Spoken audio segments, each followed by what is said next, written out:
சர்வமும் சிவமயம் யூடியூப் சேனலுக்கு உங்களை அன்போடு வரவிருக்கின்றோம். இன்று நாம் 63 நாயன்மார்களை வரிசையாக இருப்பதை நாம் பார்க்கின்றோம். ஒவ்வொரு சிவனாலயம், எந்த ஒரு சிவனாலயம் நீங்கள் எடுத்துக்கொண்டாலும் அதில் இடதுபுறமாக வெளிப்பிரகாரத்தை சுற்றி வரும் பொழுது இடதுபுறமாக 63 நாயன்மார்களின் சிலையை வைப்பதை நாம் பார்க்கின்றோம்.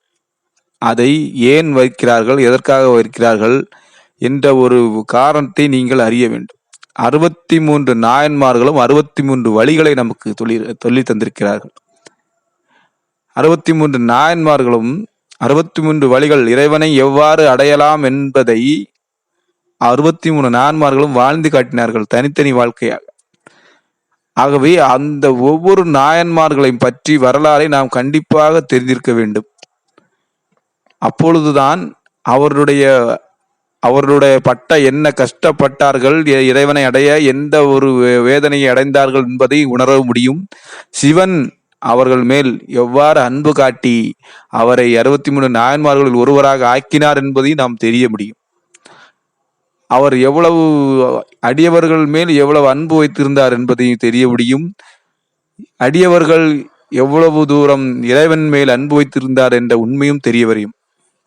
63 நாயன்மார்களும் 63 தத்துவங்களை விளக்கின்றன, 63 வழிகளை நமக்கு சொல்லி தந்திருக்கிறார்கள். ஆகவே இந்த 63 நாயன்மார்கள் வரலாறு பெரிய புராணம். அந்த பெரிய புராணத்தை கண்டிப்பாக நாம் தெரிந்திருக்க வேண்டும்.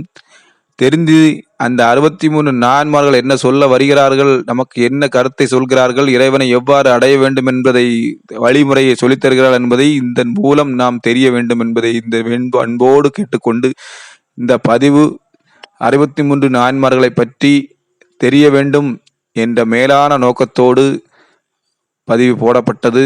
ஆகவே ஒவ்வொரு சிவாலயம் செய்யும் பொழுதும், சிவாலயம் செல்லும் பொழுதும் நீங்கள் கண்டிப்பாக ஒவ்வொரு நாயன்மார்களை பற்றி தெரிந்து கொண்டு, அந்த நாயன்மார் முன்னே நின்று பார்க்கும் பொழுது அவ்வளே கண்ணீர் வரும் என்பதை இதன் மூலம் தெரிவித்துக் கொள்கிறேன்.